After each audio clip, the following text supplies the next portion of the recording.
Welcome to the Empowered to Connect podcast, where we come together to discuss a healing-centered approach to engagement and well-being for ourselves, our families, and our communities. I'm JD Wilson, and I am your host. And today on the show, we got Josh and Ava Conley, parents in Memphis, Tennessee, who have been involved in athletic ministries and organizations and athletics themselves. For Josh, for a long time now. And we wanted to have them on to talk about how to advocate for your kids within the sports world. Obviously, because this is a pretty broad world, the sports world, encompasses everything from swimming to equestrian stuff, to baseball, to cricket, to golf, and all of those are radically different experiences for kids to have. Because of how variable that is, we try to stick to some more broad level principles and pieces of advice in that front. But you'll hear Josh share about his upbringing and playing pretty intense competitive sports and kind of some lessons he learned from that and ways that he saw were healthy and not healthy to advocate. And then for Ava, who works in a athletic ministry now, helping teach their coaches how to coach from a trauma-informed perspective. You'll hear her talk about what they do in the organization, and also advice that she would give, also having been a Taekwondo black belt herself. So all that is coming and more. Before we jump into the recording, I do have to tell you about a very, very exciting event. I've been kind of hinting at it, but on Sunday, November 12th, we are hosting our first ever global connection event. It's called Investing in Hope. It's happening right here in Memphis, Tennessee at the Peabody Hotel, which is one of the most famous hotels in the South. But we have rented out the Grand Ballroom for a special guest that you can only find out the name of by clicking the link in our show notes. And so we do have a special guest coming for this event, but it's going to be a night where we celebrate the work that's happening in Empowered to Connect, both here in Memphis, through the state of Tennessee, and globally around the world right now. And we are hoping to have many of you join us for a night that will also help us to fundraise for our next year and beyond. So you can find out more details on that at empoweredtoconnect.org/investing in hope, or you can click the link below and head on to find out how to buy tickets. But you will see the name of the special guest when you click on the link. You will not want to miss this person. It is going to be a night of laughter and great fun and community and fellowship. You don't want to miss it. So that's my plug for the event. I'm not lying to you. I am telling you the truth. So click the link below or head to empoweredtoconnect.org/investing in hope to find out more about our first ever and first annual Global Connection event happening here in Memphis, Tennessee. Now, on to Josh and Ava Conley. Here they are. Well, as we talked about in the opening here today, we've got Josh and Ava Conley, and they are here with us to talk about how to advocate for your kids in the arena of sports. And so I'll start off with the precursor before we introduce Josh and Ava. This conversation is wide, deep and wide. So we are not going to touch on all the nuances of navigating through baseball and equestrian sports and we're not going to touch on every different activity athletically that your kids could ever go to. But we're going to try to give some kind of higher level macro advice for when you begin to navigate these things. Where are some of the natural traps that involve, your kids and parenting? And then where also, if you are parenting kids through adoption or through foster care, that presents a whole separate layer of challenges and how you communicate and being able to set your kids up for success and set their coaches up and teammates up for success as well. And so we feel like we've got some unique insight into that today. And so please welcome Josh and Ava Conley to the show today. So why don't we, for those who don't know you guys, why don't you guys kind of introduce yourselves and then maybe talk about your parenting journey, and then we'll jump into the conversation. Yeah, Ava's looking at me to go first, so I will. It's not some macho male stuff. Joshua Conley grew up Bellevue, Nebraska, 18 years, southeast Nebraska. We were if there was ever a non-religious family, we were it. Never went to church growing up. And so with that, our weekends and our lives were just consumed with sports. I've done every sport you could think of. I played baseball starting at age 4, football, basketball, wrestled, ran track, Did curling, was a 2-time state champ curling. If you want to, so miss my calling there. Sports helped me to foster some of the best moments of my life, and were also responsible for some of the worst moments of my life as well. Some pretty deep wounds there. But sports did allow me to go to college. I went to college in Louisiana to play baseball until that was abruptly ended. 2 elbow surgeries into my first semester of college. Took me on a journey, though, where sports has always been a part of what I've done. And so since that time, have played baseball in Europe for a summer, and then also started coaching at a university level, have coached at many different levels from high school all the way down to little kids in various sports. So sports is still a big part of our lives. Looking forward for our 3-year-old to get to that place right now. She's the next Simone Biles based on her preschool gymnastics class. So we're excited to hopefully do a better job of not living vicariously through her and her career. Yeah. Well, I'm Ava, and I still think it's funny you asked me to be on this podcast because I didn't really play sports growing up.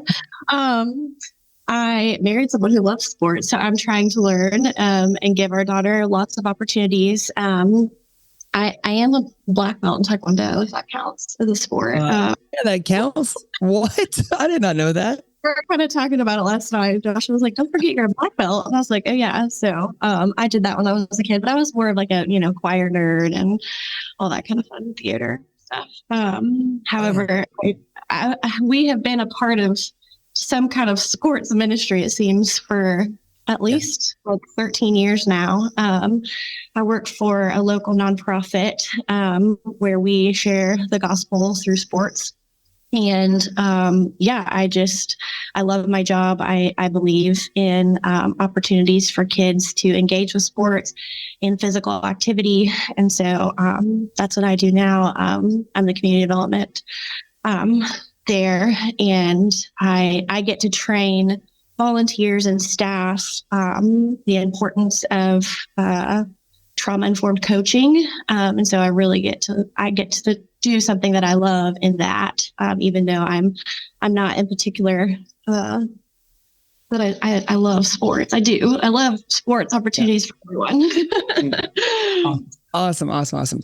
So why don't we, kind of start off in this? I think, Josh, maybe your perspective of, when we talk about youth sports, if you're a baseball parent or if you're a baseball kid that plays any kind of competitive baseball at all, like some other sports, but uniquely to baseball, it becomes kind of an all-consuming fire, right? And so that was that for you. And so why don't we I'd love to ask you about your baseball experience. Like, what are your memories of like your family's experience around your baseball time growing up? Like, what do you have memories of from that were fond?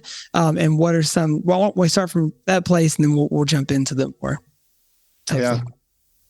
It's tough to separate the tough stuff from the fondness of things, I think, as I look back, hindsight. So I started playing baseball when I was 4 years old. I grew up in probably a low middle class family, socioeconomic wise. And so we didn't have the money to do travel ball. So I played through our recreational league growing up for a long time. And with that, came this first taste of I was really good. People started to talk about me. The team that I was on was picked to win the city championship and things like that. But it was always this kind of I'm not good enough for that travel ball experience, right? But I'm really good here. So there was always this kind of less than sort of mentality. And I was someone who I think when you think about fond memories, there's still no place that can compare to just being on the pitcher's mound. It's just you and the catcher and the batter. I mean, it's still, Ava and I have this thing where we'll like go to colleges and then we'll sneak into their baseball fields. I'll just go stand on the pitcher's mound. So like, thank you, Florida State, for allowing me to go to the pitcher's mound. But so I think it was just one of those times where, yeah, the things that I worked hard at, I finally got to put into practice and was good at. Had some great connecting sports in general, but like baseball, the camaraderie, the underlying messages of like why players move the way that they do. I would say if you're a baseball parent or old enough, there's a book by an NYU professor called Baseball as a Road to God. And it's just a beautiful picture of like all the spiritual components of what baseball brings. So that was awesome. Still very close to some of my friends who have played baseball with. I've watched kids who I've coached now go on and play college ball. They're married. They're having kids now. So I think it's just that camaraderie, that brotherhood. That's the fond memories that I have. And then for me, I grew up the mecca of college baseball. So I'm like 10 minutes from Omaha, College World Series. College teams would actually come practice at our high school. So like I'm rubbing shoulders with Mike Martin of Florida State, Marshall McDougall, Matt Diaz. These like high caliber players are all small town Nebraska. And so just those memories are really fond ones there. Yeah. So when you think about kind of the landscape now of, parenting, obviously you work with an organization that, advocates for foster families, and we'll talk more about that in a few minutes. But when we're thinking about, and Ava, with your experience as well at MAM, you've got lots of families coming to bring their kids in to play sports. Inevitably, there's going to be moments where somebody needs to say something about something, whether it's if you got a kid who came to your family through adoption, maybe they've got a different skin color than you do, and you're showing up for practice on the first day, like how are we going to mitigate that situation? Like how are we going to make sure that, we've got, the team and the coach prepared to kind of help navigate that with your kids? You've got a situation where, maybe there's some sensory needs or sensitivities. And so like a coach might be running a drill and all of a sudden something sets your kid off and they need to know. So when you think about that, I mean, Ava, you work in a context with a whole bunch of different things going on in gyms all over the city. When you're working with coaches now and talking about trauma-informed coaching and all of that, what are some of the reasons that you guys as an organization decided to make that education part of what you're doing at MAM? Yeah. Well, there are a lot of reasons statistically, and I could name a lot of reasons why physical active children are better in the long run because they're physically active. They're less likely to engage in smoking or drug use and risky behaviors. They have higher academic outcomes. They're 40% higher in test scores, 15% more likely to go to college. And I'm just reading like some statistics for you. Those are reasons why we believe that play is important and sports are important. But, when Joshua was talking about some of the traumas that he experienced, like as a kid, like, we think it's also really important to like be mindful, for our coaches to be mindful, for our parents to be mindful of their own traumas and what they're bringing to the table when they're coaching. So that's like why we do what we do, is we really care about making sure like kids that come to our program, we want them to be kids. We want them to experience play like they're supposed to. It's not about winning. I mean, that's fun, right? Learning a new sport and engaging in a sport is really fun. But we also want them to like have loving coaches who support them, and are not going to yell at them for, missing a play or, different things like that.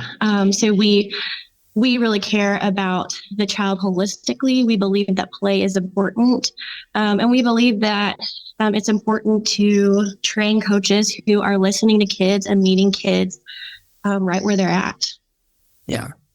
That's awesome. And Josh, for you having coached at different levels before, like let's take some of these sticky situations. Like if you've got to prepare, your coach for something like that, having been in those shoes as a coach, like how would you recommend parents, have some of those first conversations either before the season or before the first practice, or what do you think? Yeah, that is a great question. And I do think it's one of those times where you have to be more active than passive. Like you can't assume that your coach is a safe person for your child, or that is just going to inherently know their needs. And so even like speaking as an introvert myself, like you got to get out there, introduce them. I think that you always, as foster adoptive parents, like you are advocating and you're doing it in a dignifying way. And so I think you could ask a lot of questions, whether it's a tryout or a first practice, like, hey, what did you notice? What did you, anything that you can bring up. So valuing the coach's advice along with here's some advice to help. And then every kid has their own unique things going on. And so there's nothing wrong with the exceptionalities that your child brings to the table. Yeah. A good coach is going to be transformative, if a coach is just focused on outcomes, then I would probably tell you that might not be the best team for your kiddo. And the sad thing to say about that is like, that's just the reality if a coach is focused on outcomes. But if a coach uses language like development and growth and character building, then I think you can kind of challenge them as well. Also, I'm a big fan of resources. So Inside Out Coaching, Joe Ehrman, Seasons of Life, Joe Ehrman, just someone who I would trust and who the state of Tennessee has trusted to teach their coaches about Inside Out Coaching. So you also have to be knowledgeable as well. You have to remember that a coach is out there usually volunteering. They have a lot of kids to think through. And so you helping them as much as possible is good as well. Be bold. Like don't hide from those things, but do it in a dignified way that values your kiddos' exceptionalities and doesn't just play into it or stigmatizes them as that particular child with this problem or that problem. And I think that can be difficult for foster parents, especially as they don't really know to the degree that a child struggles with that particular issue. Just be bold and upfront and say, we're going to walk through this together in a team-oriented style. I also think that like some coaches are just like never even exposed to a lot of this stuff, right? Like how many coaches really understand like any of the trauma that like most kids go through? I was actually listening to last week's podcast, Empowered to Connect with Anne Marie Penn. Shout out to Anne Marie Penn, one of the kindest people that for sure. We know. We used to be their neighbors and have walked through a lot of life together. So it was fun to listen to her. But she was like talking about IEPs and advocating through education. But she just like reminded parents, like, you know your kid better than anybody does, right? Like educators, like they're doing the best that they can for the amount of kids that they're serving each day. Like Joshua and I have both been educators. We understand that balance too. And I think coaches, like we have to give them the same kind of credit. Like I think they are doing the best they can. Of course, like they want to win. They want to, they want to teach the kids different techniques and whatever. But we have to be the ones to advocate for our kids because we know them best. And we also want to like normalize this environment the best that we can for them. And so like we have to be the ones to like be bold. It's hard. Like it's hard to be bold and always talking about the needs of our kid. But if we don't, like who else is going to? And it might help the next kid, right? On the next team. Like if we say something and expose our coaches to new things, then that's going to help the next person too. Awesome. When you think about, go ahead, Josh. I was going to say, I'm going to give you my 5, kind of like a sports gambling person, 5 questions to ask. How about that? To get to know your coach as a parent. So I think you're coming in learning, not necessarily telling, right? Because even if your advocacy can push a coach away, or it can't, like my parents tried to advocate for me and it led to them not being allowed to come back to my games. Like legitimately, they could not watch my games anymore because of the way they tried to advocate for me, which was very traumatizing. So I would go introduce myself to the coach, and there's some things I would ask. I would just say, like, Coach, are you more loud or are you more quiet?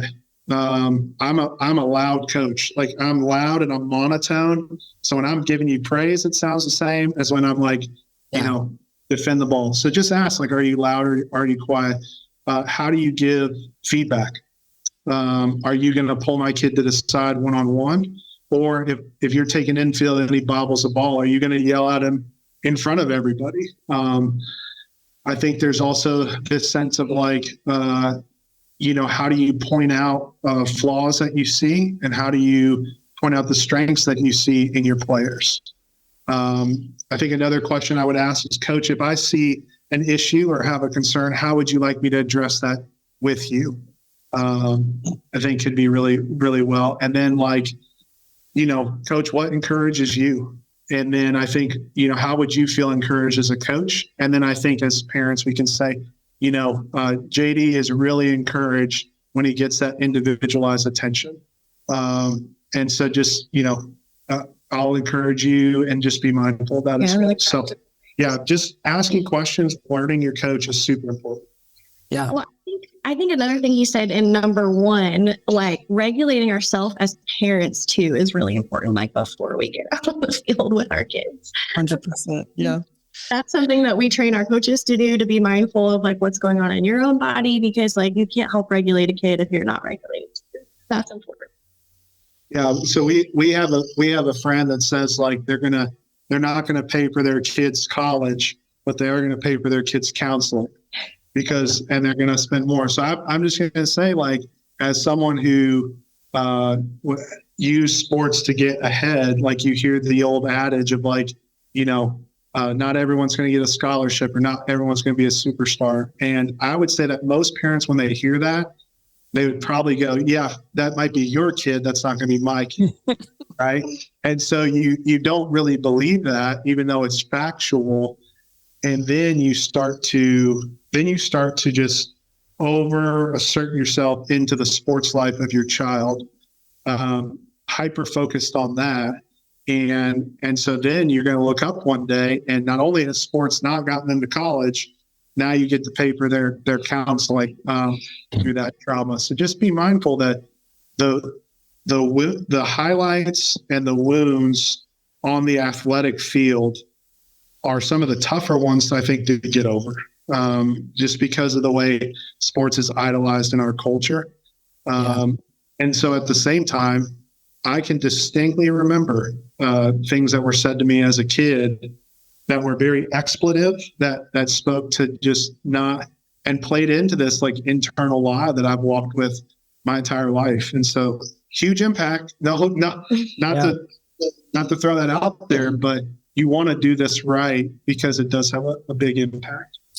Well, let's talk some do's and don'ts in that side of things. So for parents, I mean, even thinking about advocating for your kids in your own house, like how can you make sure that you've got that perspective as you're helping your kids to endeavor? And Ava, you read off the list of like all the benefits of play and of movement, of sports, and all that. Like you won't find any of us disputing that sports and activity and play can be a wildly beneficial thing in our lives. But Josh, yours has too. And I would imagine most people who played sports for a long time growing up also do have some contrasting moments there. And so as parents, how are we, what are some things we're doing along the way as we're introducing kids to sports, or maybe even when they're taking that jump from just kind of playing to maybe they want to get more competitive and into more competitive environment? What are some things we're doing as parents to make sure that that's done in a healthy way? It's a great question. And I think it's a hard one to answer because I'm thinking of like a very specific situation that happened with our daughter recently. And I think it just like really comes down to like being really intuitive with your kid.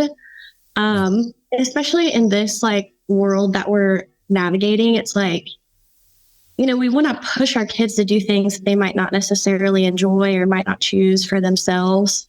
Yeah. And we want to see them like grow and get better at things, but also like we don't want to push them too hard. So like there's this like balance of like, we had our daughter participate in an activity, and I mean, she would say every time she didn't want to go there.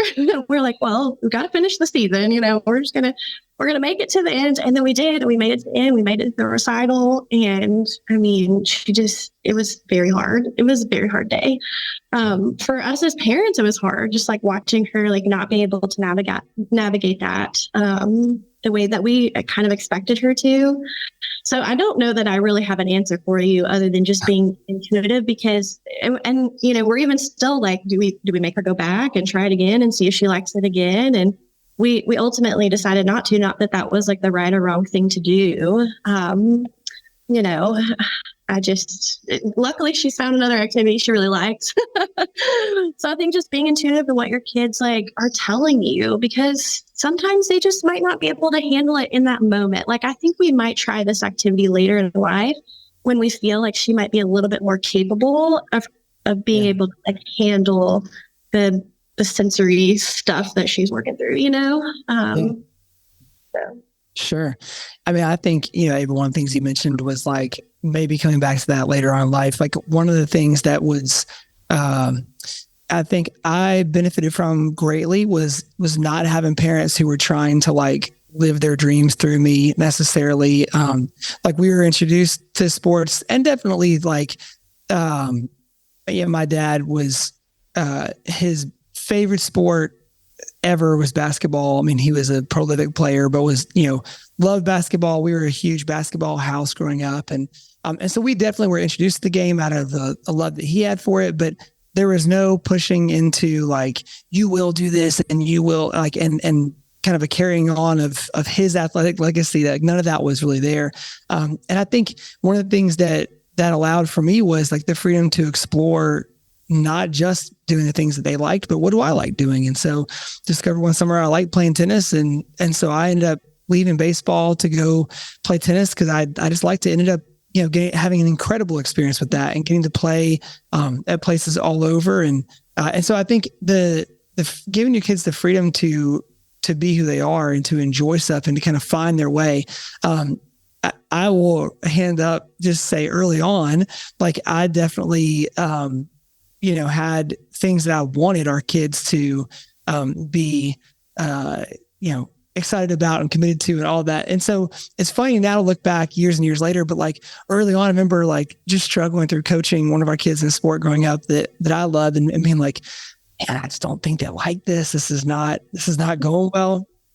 And just the stress that I felt as a parent through that experience, I can now laugh about because I can now look back to go like, man, this kid now has found two things that they really uniquely excel in and that they light up and come alive about. And that's the whole thing that you're trying to accomplish with sport. Is like, you're trying to give your kids an outlet to move their bodies and play, but also to be able to find something that they're able to excel in and that they enjoy doing. And so, getting to find that, might not always come on the first try. Right. So I think being able to keep ourselves removed from the emotional investment in it, like you want your kids to enjoy that, to have fun with it. You want to, there's all kinds of incredible life lessons that are learned through being on a team and all that.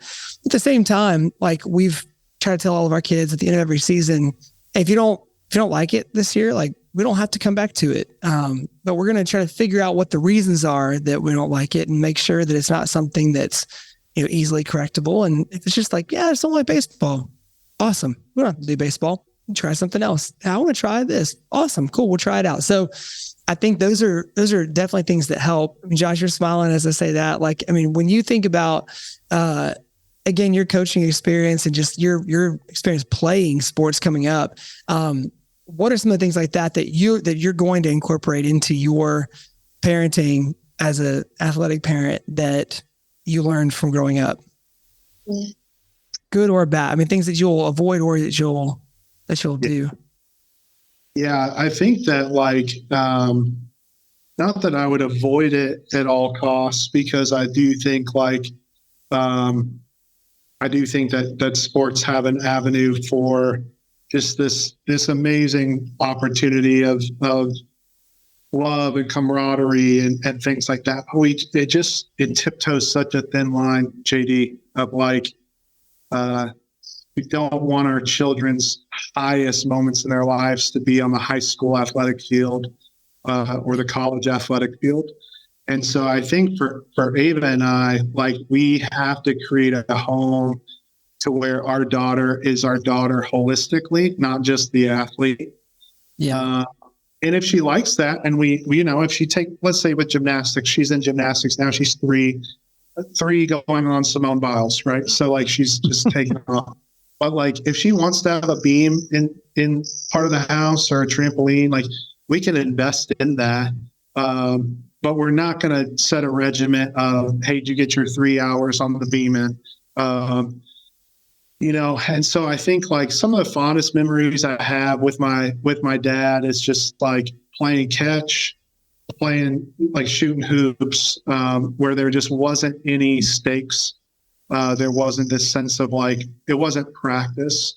Yeah. A couple of things I would say too. Yeah, you have to create a space, I think, where your child feels safe at home outside of their performance on the athletic field.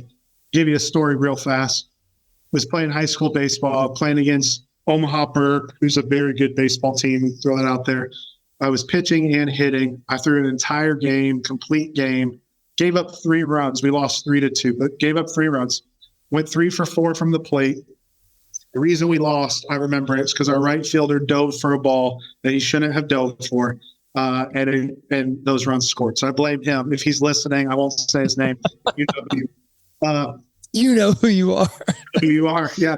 But I get home and I mentioned that, and I mentioned it again to my dad, who either chose not to go to the games or was not allowed to go to the games because of how he tried to advocate.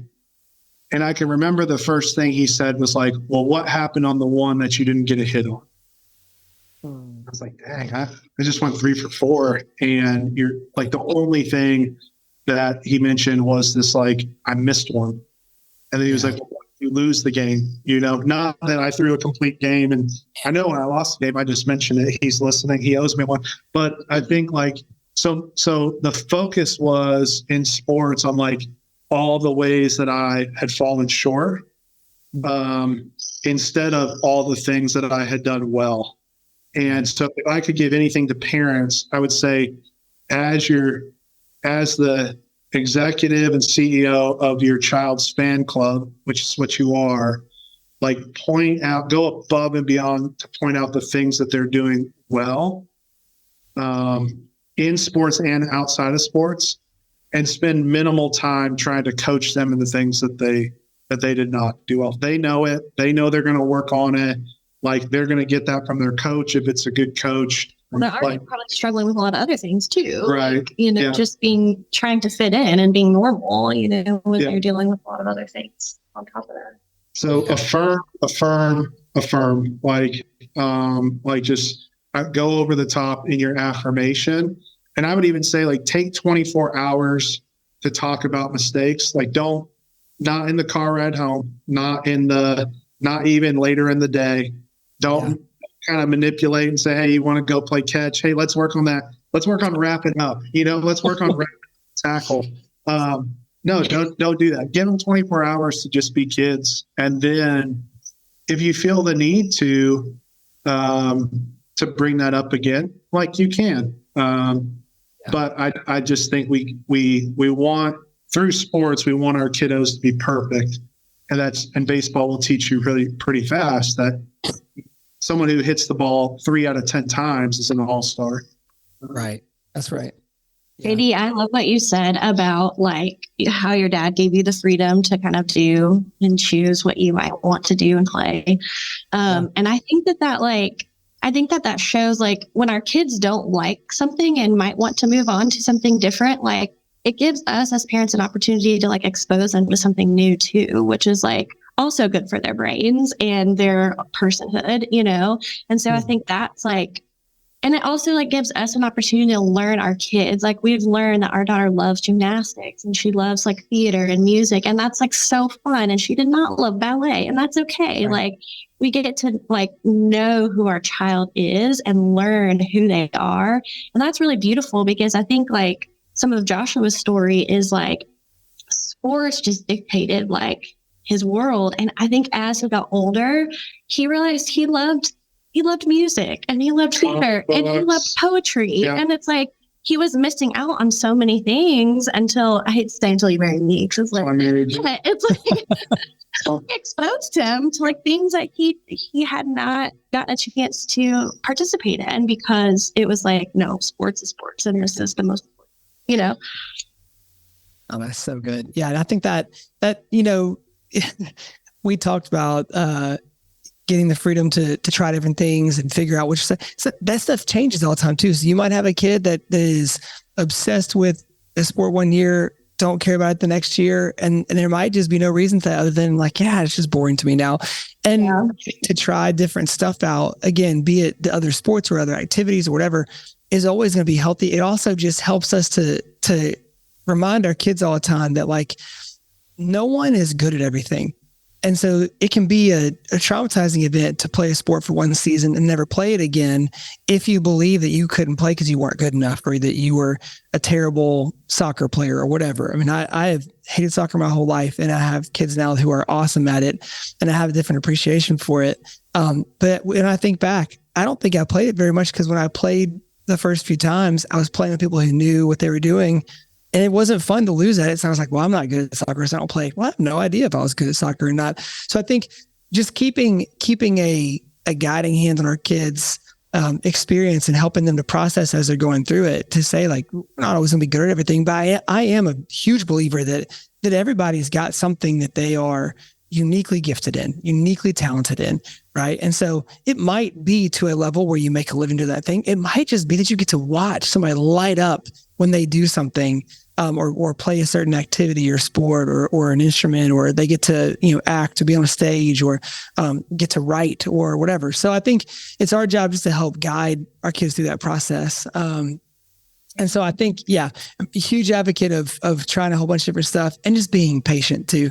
Like, one of our kids is the kid who's into soccer now, like didn't really start playing and like craving it and loving it and wanting to get better until he was 9 or 10, and started playing at 5. So there's all that time in the middle where it's kind of like just something that he was doing. And then all of a sudden there was just a light bulb one day, and just really wanted to play more, and he's awesome at it. So all that to say, I think we're on the same page there. Okay, quick hitters before we get out of here. We're going to ask y'all a couple of just rapid fire questions.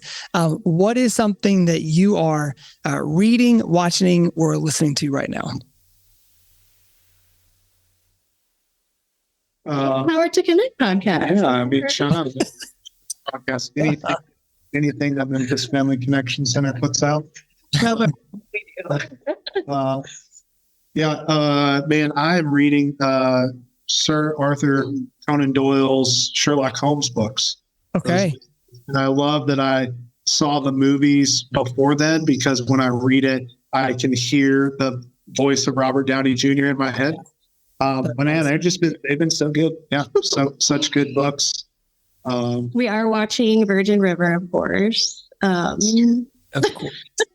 I do want to watch the show Quarterback on Netflix. I hear it's like really well done, and paints a picture. I'm interested to see the Kirk Cousins piece on that. Just a guy who is like, he takes a day off every week to just spend time with his kids. So healthy balance there. You'll like that. It makes you like Kirk Cousins more if you were already a fan of him. Like he's great in there.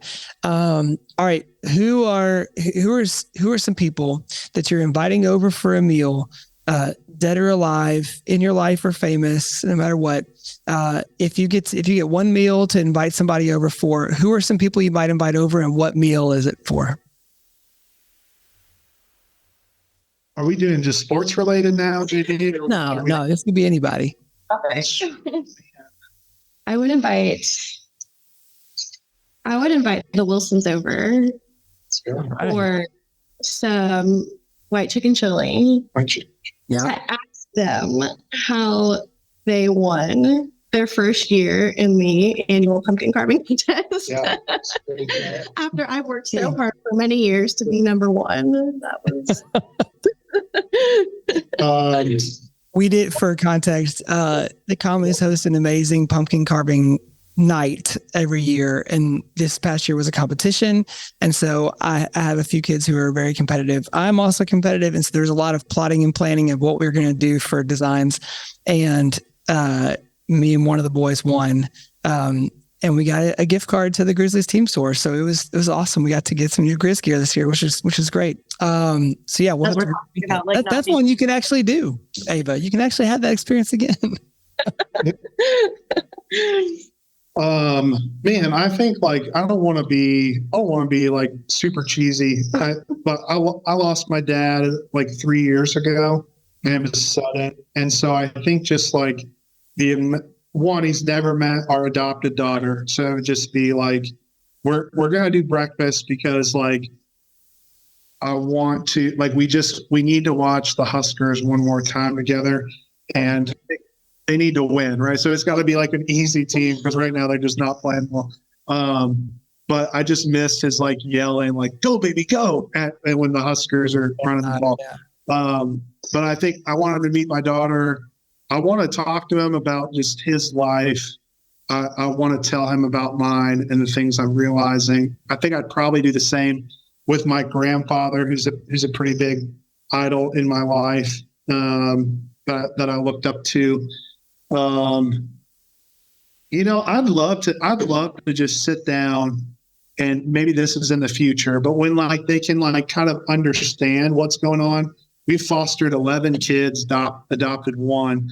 I'd love to get those 10 other kids in a room and just say like, hey, what do you remember about our home? Yeah. We have some kids who are older and who are like cognizant of our parenting style. So like, what do you remember? Like, and like, do you remember anything that's still impacted you today? That's awesome. That's awesome. All right, guys.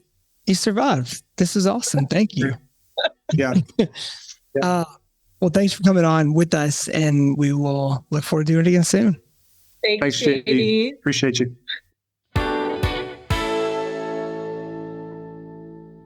Well, a huge thanks to Josh and Ava for joining us and for the advice they give, and just a great conversation there. Obviously, kind of part A of many conversations that need to happen if your kids are jumping into sports, in ways that we can just support them without going into a place where we are creating hurt instead of help. And so love them, thankful to them for joining us today. Again, I will plug our event coming up, Investing in Hope, and tell you that you've got to go to the website to check out who our special guest is for that night. And to find out more about that event, you can head to empoweredtoconnect.org/investing in hope. Tickets are on sale now. We do expect it to sell out. And so please make sure to jump on it quickly before they sell out. Our event is happening Sunday night, November 12th. Here in Memphis, Tennessee. But you're all invited, so we would love to see you there. For more information on buying tickets, head to empoweredtoconnect.org/investing to hope, or hit the link in our show notes below.